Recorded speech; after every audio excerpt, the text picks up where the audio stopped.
Hi, welcome. I'm Brian, and this is Boss City, where we take nostalgic looks at classic TV and music.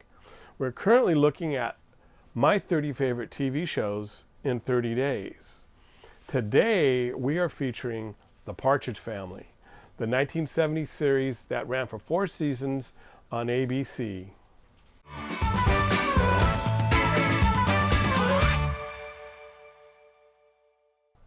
The Partridge Family was created by Bernard Slade for Screen Gems Television and was loosely based on the real-life family band, the Cowsills, who had a short string of pop hits. The series starred Academy Award-winning actress Shirley Jones, playing the recently widowed mother of 5 kids with musical ambitions. She's wrangled into joining her kids' garage band as they embark on a music career. Her real-life stepson, David Cassidy, co-starred and briefly became the biggest teen idol in the U.S. and an even bigger star internationally. Susan Day, Danny Bonaduce, Jeremy Gelbwalks, Suzanne Crough, and Dave Madden rounded out the original cast.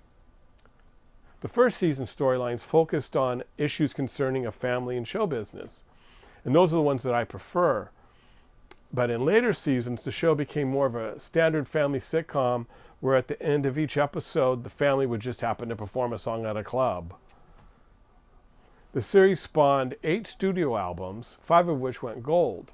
The music featured vocals by David Cassidy and Shirley Jones, but none of the other cast members participated in the recordings at all. Now, for more information about additional records made by the cast, be sure to check out my video, When TV Stars Make Records, and I'll leave a link below in the description so you can check that out. Now, I was 8 when this show premiered, and I just loved it. I like shows with kids my age, and I love pop music, so for me it was a perfect mix. And I remember hearing their #1 hit, I Think I Love You, on the radio, and was thrilled when I received the single for Christmas. That is, until Christmas dinner that night at my grandparents' house, where I learned that my cousins received the Partridge Family debut album for Christmas. And I didn't even know that thing existed. Had my parents and Santa failed me? I was devastated, but I eventually saved up enough money to buy it for myself. The music resonated to my 8-year-old ears, and I owned 6 of the 8 albums and listened to them incessantly. The music was a more sophisticated bubblegum that had pop and also some middle-of-the-road adult contemporary flavor to it. The backing vocals were a mix between the Mamas and the Papas and the Cowsills. I tried to revisit the albums in my early 20s, but other than the big hits, I was disappointed. However, in my 30s, a new appreciation for the music developed, so it's now my go-to music when I need a smile. As a child, I lugged a metal Partridge Family lunchbox to school and colored in a Partridge Family coloring book and read Partridge Family comics from Charlton Comics. For 3 seasons, the show successfully aired on ABC's classic 70s Friday night lineup with the Brady Bunch and various other shows. In season 4, the show was moved to Saturday nights against TV's #1 show, All in the Family, and Emergency.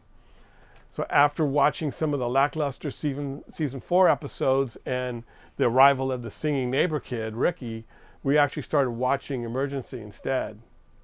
My favorite episodes include But the Memory Lingers On. This is the one where the skunk stows away on their bus, and the story follows the family's attempts to find ways to decontaminate themselves from skunk stench so that they can appear for sick kids at a hospital. I love this episode because it's one of the more wacky episodes as their problems keep escalating, each becoming more humorous than the previous. Well, my favorite episode is Soul Club. And this episode was actually voted number 78 on TV Guide's top 10 greatest TV episodes list. And this is the one where Richard Pryor, right before his career exploded, and Louis Gossett Jr. Play brothers who have booked the Temptations for a show that will help them pay off a loan shark or they will lose their Soul Club. But an error by the booking agent results in the Partridges showing up in Detroit to play instead. Now, both acts are enjoyable, entertaining, but not interchangeable. So the fam need to help Richard and Louis find another way to raise the funds. Richard Pryor and Louis Gossett Jr. are excellent in this episode, where we see that people that are different can come together and accomplish good things. This is one of the episodes that has multiple laugh out loud moments. But I'm really wondering what your favorite Partridge Family episodes are. Do you have any Partridge Family memories or any comments? If you do, please put them below in the comments. I'd love to see them. And if you'd be so kind, please like and or subscribe. That I really appreciate. But I want to thank you so much for watching. Until next time, I'll be on my way back home, gonna fly. Many blessings. Bye for now.